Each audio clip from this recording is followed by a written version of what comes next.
Hola, soy la Basmati de nuevo con vosotros. Hoy os voy a hablar de Micenas. Y la Basmati, que es en teoría arte y literatura, casi siempre arte y nunca literatura, hoy se va a aproximar a la literatura un poquito, a la historia de la literatura.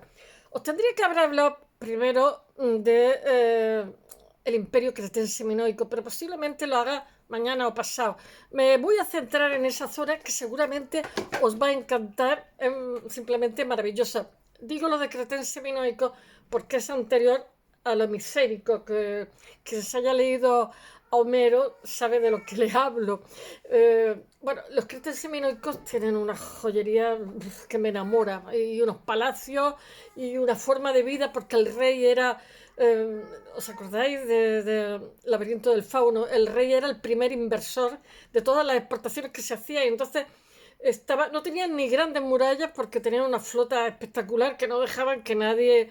Y, y se hicieron con toda la zona. Y el palacio, o sea, el pueblo era el palacio. El rey, digamos, tenía una zona mejor y había como unos almacenes gigantes. Bueno, todo eso os lo contaré mañana, porque era como una empresa, vendían a todo el Mediterráneo, cambalacheaban, hacían unos negocios maravillosos, pero eran muchísimo más sofisticados en una época en que mucha gente estaba por el Neolítico, estamos en la Edad de Bronce.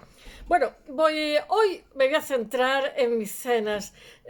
Os voy a hablar de Schliemann, el aficionado arqueólogo que metió demasiado el pico a la hora de buscar Troya.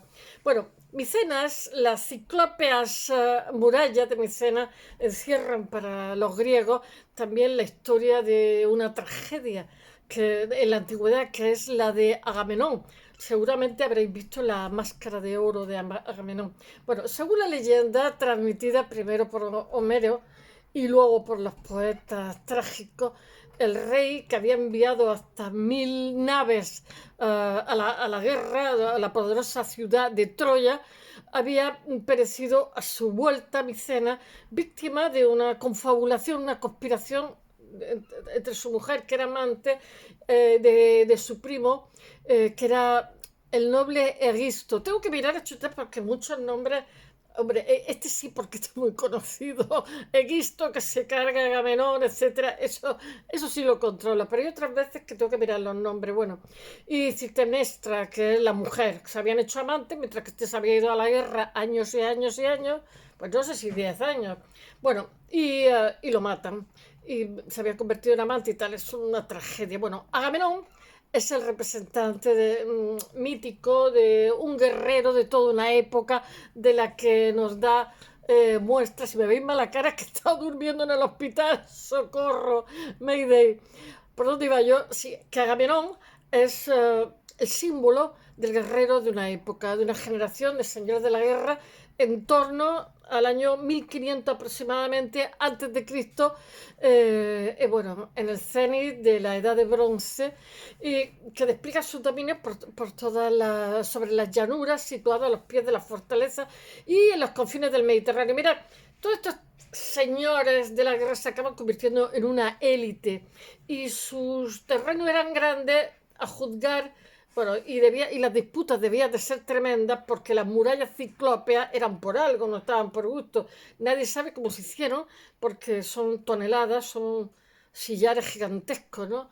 Y, ¿qué puedo deciros? Que tenían, entre ellos combatían y tenían extensos territorios, no eran como los nobles medievales que tenían su castillo y un trocito de tierra, no, estos tenían tierra mogollón.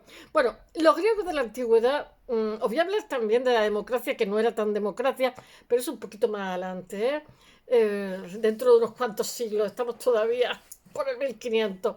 Bueno, los griegos de la antigüedad no dudaban que Micena era la fortaleza del mítico linaje de los Átridas, que era de donde venía nuestro Agamenón, era la gens que decían los romanos, a la que pertenecía nuestro Agamenón, nuestro guerrero que es muerto por la mujer y su primo que se han hecho amantes después de volver de la guerra de Troya. Y los destinos están marcados absolutamente por la tragedia. Bueno, en fecha más tardía, mirad, todos los patrones que tenemos en la actualidad, y me atrevo a decir que todos, Vienen de la antigüedad, están en la antigüedad, o sea que por favor, no creáis que estamos estudiando algo así como muy trasnochado y muy lejano. Bueno, en fechas más tardías, como el siglo II antes de Cristo, un viajero famosísimo, infatigable, que se llama Pausanias, que es, os hablaré de él más de una vez, creyó localizar en las ruinas de Micena lo que eran las tumbas de todos los protagonistas de esta tragedia que se hizo famosa en su época y después, que era Atreo, su hijo Agamenón, Climenestra, etcétera, etcétera. Egisto, y siglos después los arqueólogos, pues, siguiendo, porque esto lo que hicieron fue filológicamente seguir las historias que se contaban. Los arqueólogos encontraron en las líneas de Pausania la excusa para emprender en Micenas las excavaciones, pero lo hicieron en el exterior de las murallas, para que devolvieran a los viejos guerreros que estaban tan presentes en la literatura al terreno de la historia y poder estudiarlo. Estamos en el siglo XIX, ¿no? Pero, su esfuerzo fue absolutamente vano. Sería un aficionado siguiendo el rastro filológico, como os he dicho, famosísimo Henry Schliemann, pero que metió el pico un poquito más de la cuenta. Y me parece que la segunda, claro, el Museo de Berlín, no os quiero contar, a la mujer la puso la segunda esposa con los pendientes así. Y creo que en el Museo de Berlín, no me acuerdo bien, pero creo que la Segunda Guerra Mundial se cargó mucho de estas joyas, ¿no? Henry Schliemann es quien en 1876 inicia las excavaciones, pero las inicia dentro de las murallas, en el interior de los muros de la ciudad fortificada, y no en el exterior, que es donde habían excavado los otros arqueólogos, entre comillas, porque la arqueología se estaba gestando. Realmente falta un poquitín para que la arqueología sea tal. Me refiero a que sean respetuosos con los cepillos, con los estratos, etcétera, etcétera. Troya parece que es el séptimo estrato. Bueno, como habían hecho sus predecesores. Allí, junto a la Puerta de los Leones, fue donde se encontró el maravilloso tesoro del que todos tenemos conocimiento, si no todos, la mayoría. El monumento más antiguo de Europa halló unas tumbas con los restos de 19 adultos y 3 niños, juntos con, porque aquí hay muchísimo misterio y sigue habiéndolo todavía, con toda la suerte de armas, ajuares, porque los reyes se hacían enterrar con todos sus tesoros, sus ajuares y tal. O sea, armas, bronce, joyas, vasijas, 3 soberbias máscaras mortuorias de oro, que una de las cosas que quieren cambiar el Museo Inglés con los griegos es que ellos le dejen la máscara de Agamenón y ellos le dan, o sea, en depósito, y ellos le prestan en depósito los mármoles del Partenón. En fin, creo que ya sobre eso hay mucha polémica. Bueno, centrémonos. Schliemann encuentra una barbaridad de cosas dentro de las murallas, pertenecientes sin duda a quienes, porque tienen que desplazar toneladas.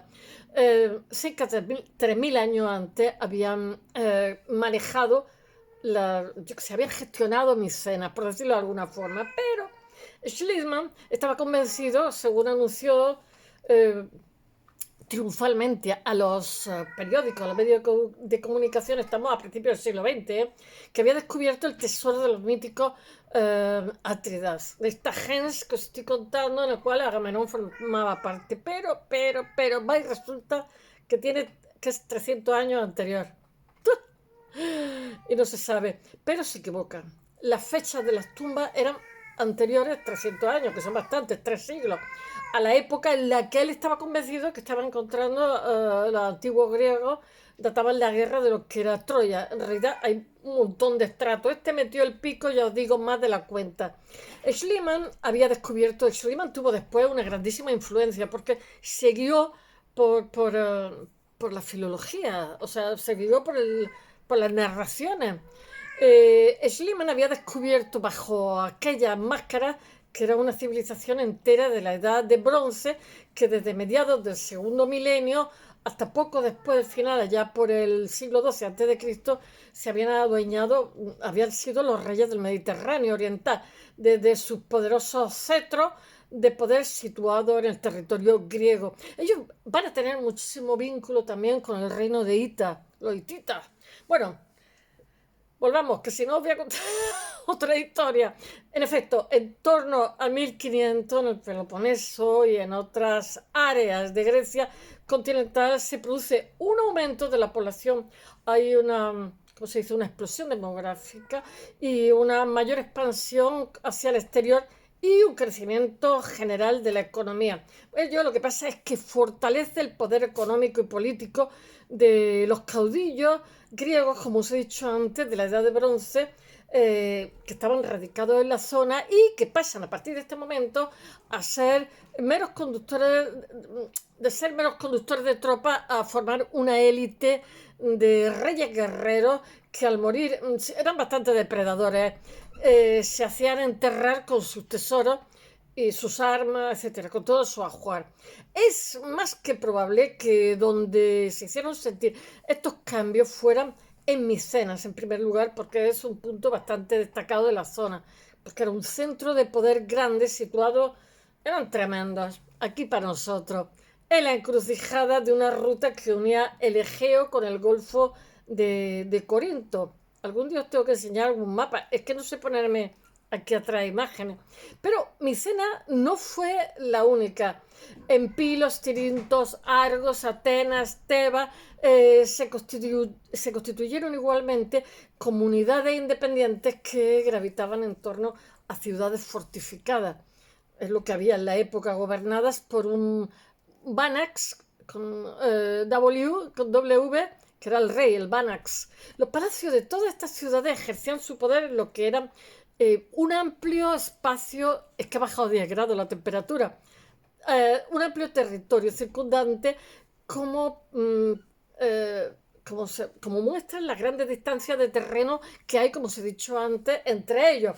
Aunque en términos generales las relaciones entre las distintas fortalezas debieron ser estable, porque las murallas ciclópeas que las defienden significa que estaban bastante amenazados, que entre ellos se rapiñaban.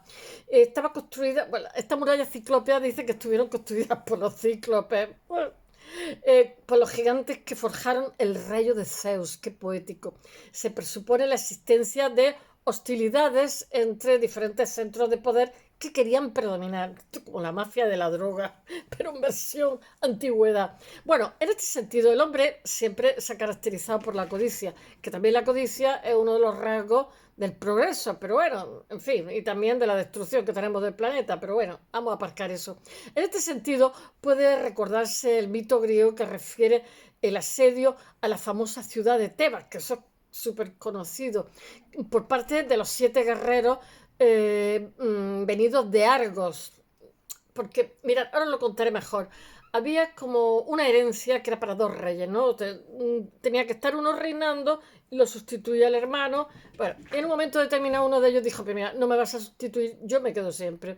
Y dijo, sí, pues ahora te mando 7 guerreros y destruyo Micena. Y lo destruyó. Entonces lo cuentan así como más poético, ¿sabes? Que era el corazón del mundo micénico. Bueno, la historia es muy, muy conocida, es una tragedia de Esquilo que se llama Los 7 contra Tebas o algo así, no me acuerdo bien porque es que me la leí hace mucho tiempo. Y lo que cuenta es que los hermanos Istéocles y Polínices, que es que los nombrecillos, estaban maldecidos por su padre, eran hijos de Edipo. Y entonces decidieron que para alternarse en el poder, como os he dicho en Tebas, para conjurar la maldición del que le había hecho el padre, el progenitor, ¿no? Pero en el momento de ceder el cetro, pues uno de ellos no quiso. Estiocles que no le dio la gana. Y entonces Polinices lo que hizo fue mandarle 7 guerreros que destruyó Tebas. No serían 7, serían 70.000, pero el caso es que destruyó Tebas, porque Tebas, el final de su historia, ahora lo contaré, pero siempre tengo la tendencia a contar los finales antes. Es que no se sabe cómo, se supone que los dorios la invaden y la destruyen, porque la destruyeron entera, la quemaron entera con el poder que tuvo. Bueno, Polinices reaccionó y organizó una expedición por 7 guerreros, como he dicho, uno por cada una de las puertas, el 7 número mágico de la cábala, cada una de las puertas de la fortaleza, dando lugar a épicos combates, y lo que hicieron los griegos fue recrear, porque lo que sabemos de la antigüedad lo sabemos a través de los historiadores griegos, ¿no?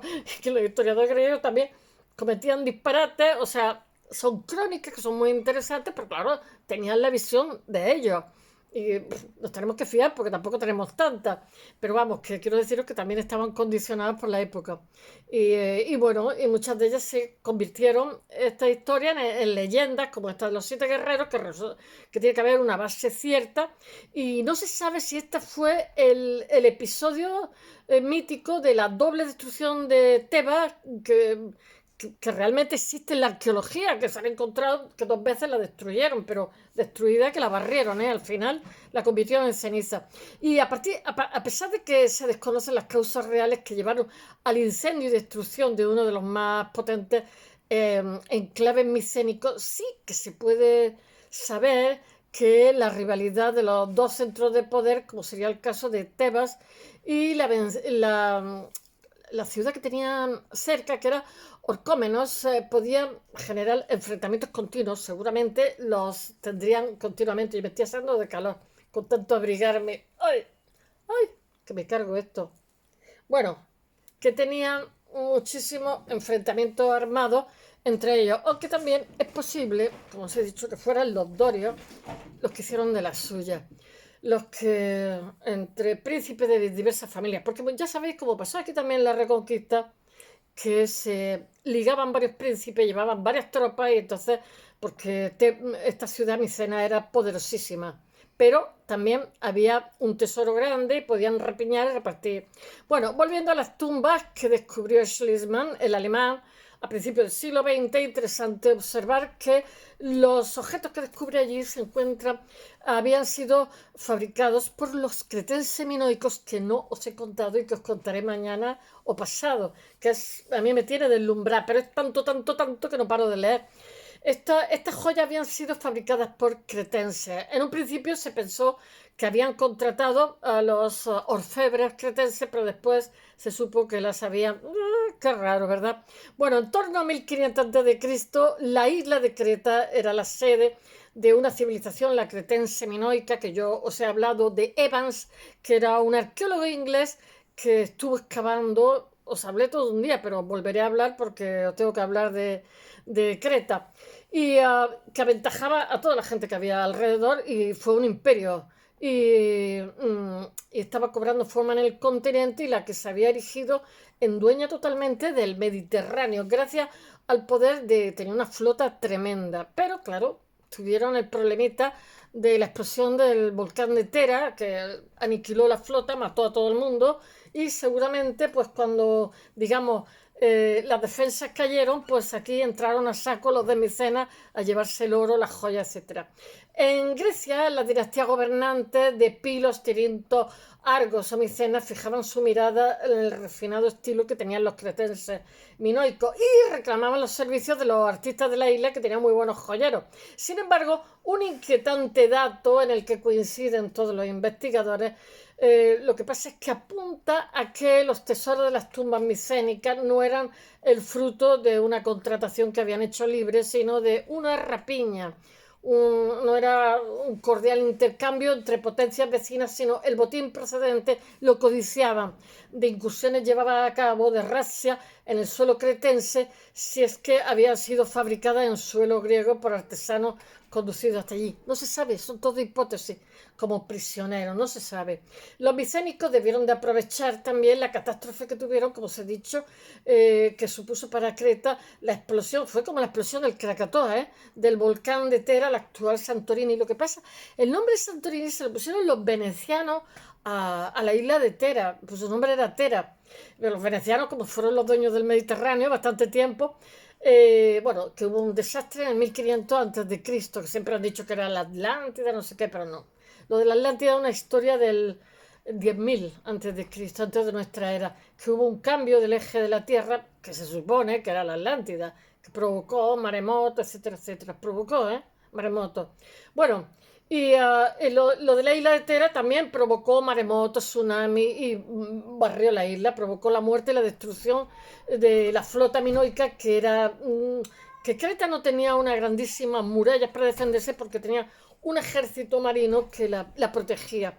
Y fue también el colapso de sus centros de poder, influidos por los puertos de Festos, Nosos, alejados de los príncipes micénicos, y bueno, que lo que consiguieron fue un botín apetecible, se pusieron las botas y aprovecharon que estaban flojos de ejército, que se les había desmantelado y muerto la flota y tal, y dijeron, esta gente con el oro que tienen y el refinamiento en unos palacios que para qué. Bueno, os tengo que hablar. Fue entonces cuando los señores de la guerra micénico aprovecharon la coyuntura de la falta de protección dirigidos por su empuje guerrero y bueno, se hicieron rapiña. Y del conocimiento que tenían de Creta, porque contrataba los servicios de muchos artesanos buenos que había allí y que sus defensas estaban caos para conquistar la isla y colocar al frente de sus palacios pues sus gobernadores y quedarse con todo lo que pillaron y más, qué cosa más rara. La conquista de Creta lo que pasa es que consolidó a su vez cada vez la más intensa presencia de Micenas, de ciudades micénicas en el Mediterráneo. Quítate tú para ponerme yo. Donde el Mediterráneo oriental, los comerciantes desarrollaban una intensísima actividad mercantil. A finales del siglo XV a.C., claro, cuando estos cayeron vienen los fenicios detrás. Aquí cuando uno cae, vienen los otros. Lola, los fenicios, que son los libaneses, el primer alfabeto. Bueno, a finales del siglo XV, ahora estamos los micénicos. Primero Creta, ahora Micenas, y luego vendrán los fenicios. Y luego los griegos. Controlan la ruta marina del metal desde Oriente hasta Occidente. Al mismo tiempo, de las fortalezas envían al exterior productos agrícolas, manufacturados y recibían las materias primas necesarias para el trabajo de los metales, así como marfil, especias, ámbar, obtenidas sobre todo de varias colonias micénicas que se fundaron en lugares estratégicos. A esta actividad comercial lo que pasa es que se añadían expediciones guerreras con un objetivo de rapiña, que es la fuente inagotable de riqueza, la acumulación primitiva de capital, que decían en el siglo XIX, me parece que lo decía Marx, para los príncipes micénicos que estaban ávidos de poder. Bueno, la guía de comercio micénico está presente en todo el Próximo Oriente y a lo largo del Mediterráneo, incluso mucho más allá de la zona. En mi tierra, en Almería, hay restos micénicos en el Oficio. Ya no sé dónde está eso del Oficio. Pero vamos, que se han encontrado y se han certificado que eran micénicos. Y también en Córdoba, fueron otro imperio que sustituyó al imperio anterior. Frecuentadas, buscaban minas por los expertos marinos cretenses. Bueno, los cretenses que eran muy buenos marinos. Su paso por Sicilia, Italia meridional, está también atestiguado gracias a los hallazgos de cerámica micénica. Es que Sicilia en el medievo fue el centro del Mediterráneo, pero es que está en el centro del Mediterráneo. Allí pasaron vikingos, árabes, yo qué sé, todo el mundo pasó por Sicilia. Fue Magna Grecia, tiene los mejores templos en Agrigento y tal, tienen los mejores templos griegos mejor conservados, están en Sicilia, más que en Grecia. Por su parte, Cerdeña tuvo especial importancia debido a las minas de cobre, el material que se llevó a las costas de la península ibérica, nosotros, los españoles, en los yacimientos de Cuesta de Negro, que está en Córdoba, y en el Oficio, mi tierra, Almería. Se han localizado cuentas de pasta de vidrio, ¿cómo se llama? Piezas de fayenza, punta de jabalina, yo qué sé, que eran micénicos. Los micénicos llegaron incluso a tener un flujo con la Europa septentrional, central principalmente, Cornualles y tal vez Bohemia, con el fin de obtener estaño que era imprescindible para la fabricación del bronce, como os he dicho. Bueno, por otra parte, se ha demostrado la existencia de colonias micénicas en diferentes partes del Mediterráneo, yo qué sé, en el Egeo, yo qué sé, contacto permanente, yo qué sé, clave, en Egipto también, que hay un enclave en el Fayum, que os he hablado, que hay un oasis, etcétera. hay también rastros micénicos en Siria, en Anatolia, Anatolia normal, estaban cerca. Bueno, hay un tráfico comercial grande con los micénicos y se basa fundamentalmente en los tres barcos que han encontrado, que se llaman pecios, suelen decir los tres pecios, yo digo los tres barcos que encontraron, que de uno de ellos os hablé muchísimo, está en el Gelidonio, tengo que leerlo, el Iria y el Urumburún. El Urumburún os estuve hablando de él porque la carga que llevaba era espectacular.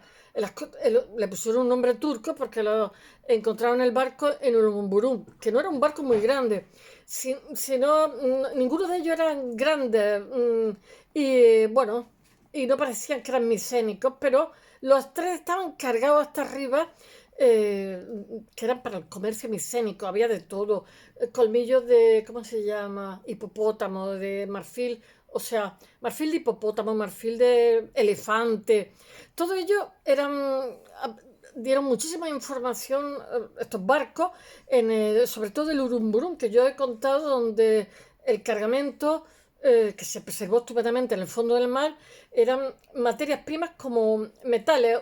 Tenían unos 300 lingotes con 25 kilos cada uno, ¿eh? Pero también había vidrio, madera, resina, había mirra, marfil, bueno, iba hasta arriba cargado. Entre los artículos de lujo estaban, ¿cómo se llama? Lingotes de vidrio, azul obsidiana, que procedía de Egipto. Tenían también destino a los talleres micénicos o las cargas de marfil de elefante, de hipopótamo, que se utilizaba para los cascos. Ponían todos los cuernecillos de hipopótamo y el casco era como muy resistente. Las ánforas contenían también, pues yo que sé, aceite, vino, y entonces había un intercambio en el Mediterráneo más grande y más potente del que se creía en un principio entre estas ciudades-estado y también con Siria, con Egipto, como, yo qué sé, piñones de aceitunas, semillas de vid, de uva, granadas, coriandro bueno, resina de teberinto. Bueno, pero los contactos de las ciudades micénicas no eran solamente comerciales, sino también eran políticos. Los grandes puertos orientales de Egipto y de Levante tenían un flujo comercial grande, como Ugarit en Siria recibieron la embajada de los príncipes, a la vez que guerreros y comerciantes de Micenas. A todos les interesaba tener una entente cordial, y en los archivos que se encontraron en las ruinas de Atusa, que era la antigua capital de los hititas, que es en Turquía, en la zona de Anatolia, o sea, al norte de lo que era Micena, a la derecha, en el Mediterráneo oriental. Si yo aquí haciendo así con la mano, como si vosotros se hace referencia a un poder militar llamado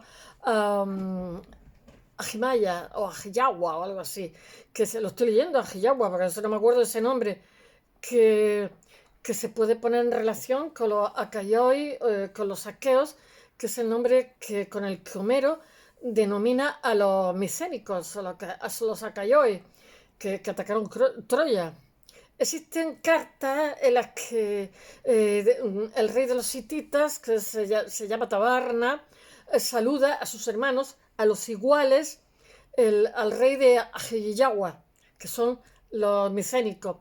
Lo que en lenguaje diplomático significa reconocerlo como un igual, y se intercambian regalos y estrechan lazos de amistad, ese eufemismo que se dice siempre, los diplomáticos estrecharon lazos, lagarto, lagarto.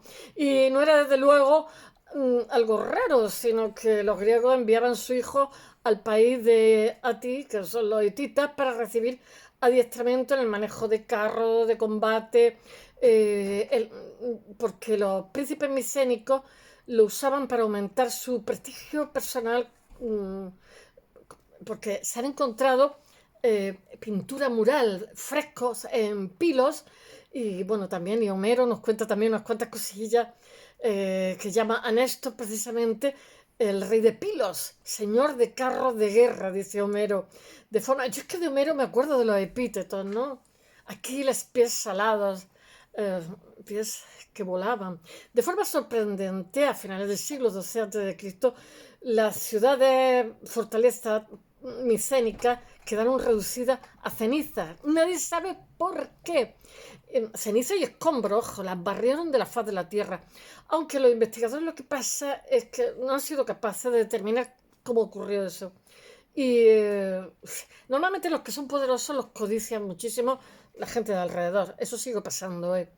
Y bueno, que se supone, es una hipótesis que solamente no pasa de hipótesis, que fueron los dorios, como os he dicho antes, para explicar el derrumbe de esta increíble y espléndida civilización de bronce. Pero aunque nunca se sabrá con certeza, porque la historia antigua son todas hipótesis, las causas de un final tan terrible, pues tan demoledor y tan rotundo, lo que sí se asegura es que la fama y el prestigio de sus príncipes traspasaron los siglos y la literatura, porque los poetas griegos echaron el resto describiéndolo.